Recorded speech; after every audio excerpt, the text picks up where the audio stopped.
Que vit Ézéchiel quand il déclare « j'eus des visions divines », c'est-à-dire des visions données par Dieu? Qu'est-ce qu'il y avait dans ces visions de Dieu? Comme il est écrit dans le chapitre 1er, il vit un trône, et ensuite il vit comme une figure d'homme, Ézéchiel 1,26.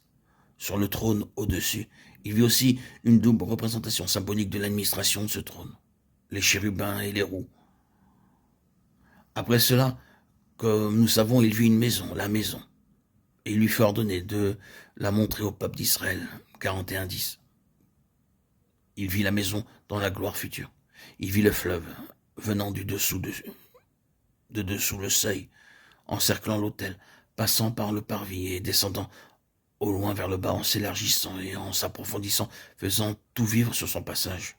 Ézéchiel 43, 10, 47, 1, 9.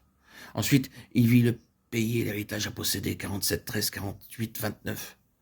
Et pour terminer, il vit la ville. Et le nom de la ville, le Seigneur est là. Ézéchiel 48, 30, 35. C'est la finalité de tout. Le Seigneur est présent là. Ce que je veux particulièrement souligner, c'est tout ce que nous voyons dans ce livre et la conséquence et l'expression de ce trône et de cet homme qui est placé au-dessus. Bien sûr, c'est très simple à comprendre. Tout émane et résulte du grand fait qu'il y a ce quelqu'un à cette place, à ce lieu de l'autorité du gouvernement suprême. À cause de cette déclaration éternelle de Dieu, l'unique, c'est le Seigneur Jésus, le Fils de Dieu. Il a été exalté à la droite de la majesté dans les cieux. Hébreux 1, 3, 8, 1. Nous voyons couronné de gloire et d'honneur. Hébreux 2, 9.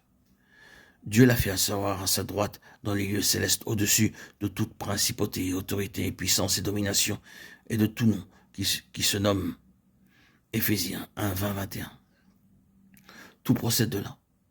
Si c'est réel, alors tout sera parfait en finalité.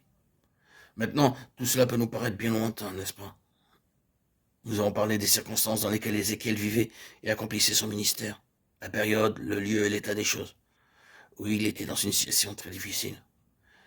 Mais l'Église est aussi dans une situation difficile. Les choses sont loin d'être faciles aujourd'hui. Il y a maintenant, comme alors, beaucoup de choses qui sont fausses et qui sont néfastes. Qui dira aujourd'hui que la gloire de Dieu imprègne son peuple? L'époque d'Ézéchiel était difficile. Mais ce fut en ce temps-là et dans ces circonstances que cet instrument, sous le gouvernement du trône, fut introduit dans un nouveau mouvement de Dieu. Cet instrument avait saisi la suprématie du trône et de l'homme qui s'y trouve, permettant ainsi qu'au temps marqué toute la situation soit changée et que Dieu ait quelque chose pour sa gloire. La finalité de Dieu, c'est sa gloire révélée. La finalité de Dieu en toute chose, c'est la gloire. Ne faites pas d'erreur dans ce domaine. Si vous voulez savoir en chaque chose que Dieu recherche et vers quoi il tend, et cela englobe d'innombrables détails dans tous les domaines, que ce soit dans la vie personnelle ou la vie corporative, et même par rapport aux nations qui nous entourent, la réponse c'est que la finalité de ce que Dieu veut, c'est la gloire. Ceci étant, il doit être clair qu'il établit toujours ce principe au début de chaque nouveau mouvement. Il établit comme ce qui gouvernera la mesure ou le mouvement de ce qu'il entreprendra.